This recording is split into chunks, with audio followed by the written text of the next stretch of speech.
Hey everyone, and welcome back to my channel. I have a good one for you today, so let's get into it.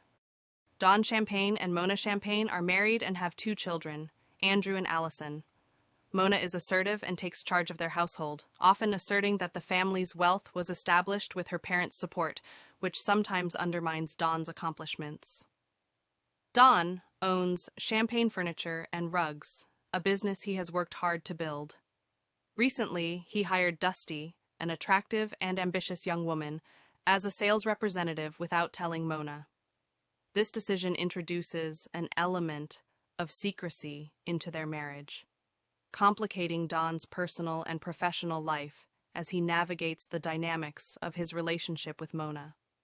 Mona has a carefully crafted goal book for her business, which she reviews nightly with her partner, Dawn. It outlines ambitious plans like a retreat in Florida, a second store in an upscale location, and a wildwood collection. However, Mona also has a rigid schedule for intimacy, permitting intimacy only 6 times a year, which strains her relationship with Dawn. Things take a turn when Mona discovers that Dusty, a new hire, is not only a woman, but also strikingly attractive. Intrigued, Mona visits Dawn at work and feels a pang of jealousy over the chemistry between him and Dusty. Despite Dawn feeling exhausted and frustrated in their relationship, Mona insists he sleeps in the office rather than return home. The next day, Dusty makes a bold move on Dawn, leading to an affair that quickly becomes frequent. Dusty later drops a bombshell, claiming to be pregnant, and shows up at Mona's barbecue in a revealing bikini, stirring up more tension. In a shocking twist, Dusty isn't actually pregnant. She's part of a scheme with hustlers, including her partners Murphy and Freeman, to manipulate Dawn into paying. While Dusty seems sympathetic toward Dawn, she is also struggling with her mistreatment from Freeman, creating a complex web of emotions and loyalties. After speaking with Les, Dawn decides to pay Dusty $13,000, with $7,000 coming from Les and $6,000 from Dawn. However, Dusty asserts that this amount is insufficient, especially since a single specialist appointment costs $900, and she threatens to talk to Mona. Les advises Dawn to tell Mona the truth before Dusty does.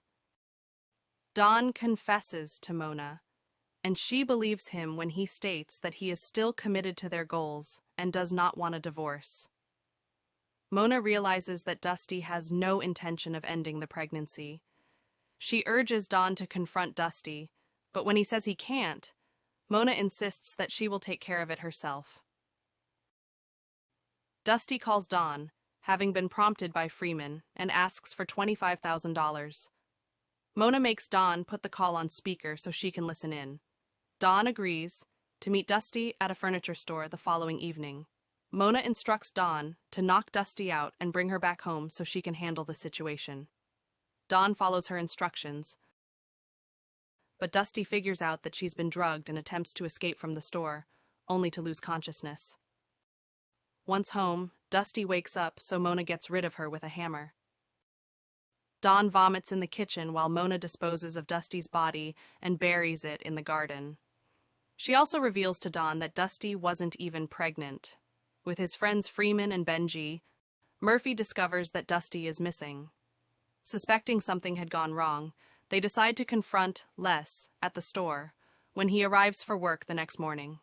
Murphy also threatens Dawn by sending him a letter demanding a meeting at a strip club. When Dawn meets Murphy and his gang, he tries to convince them that Dusty went to Dallas, possibly abandoning her business partners in the process. Murphy warns Dawn that Dusty had taken his money and run away, leaving Dawn responsible for it. He then threatens to harm Dawn's family if he doesn't pay him $20,000 by the next day. Dawn and Mona dig up Dusty's body and head to the gang's location. While Mona tries to hide Dusty's body parts in Freeman's freezer, Freeman arrives home with his girlfriend. Mona wounds Freeman, stabs, and kills his girlfriend, and calls the police to report a disturbance at the house. Before he died, Freeman called Murphy to explain what had happened. When Murphy and his friend Benji arrived, they found Freeman and his girlfriend dead. Murphy then discovered parts of Dusty hidden in the freezer, leading him to realize he had been set up. Soon after, the police arrived and encountered Murphy and Benji at the crime scene. During the confrontation, the police shot Benji while Murphy managed to escape. The police concluded that Murphy and Benji were responsible for the murders. While they were alone, Don asked Mona why she seemed so cold-blooded and if her behavior was a result of her upbringing. In response, Mona threatened to kill him if he ever asked her that question again.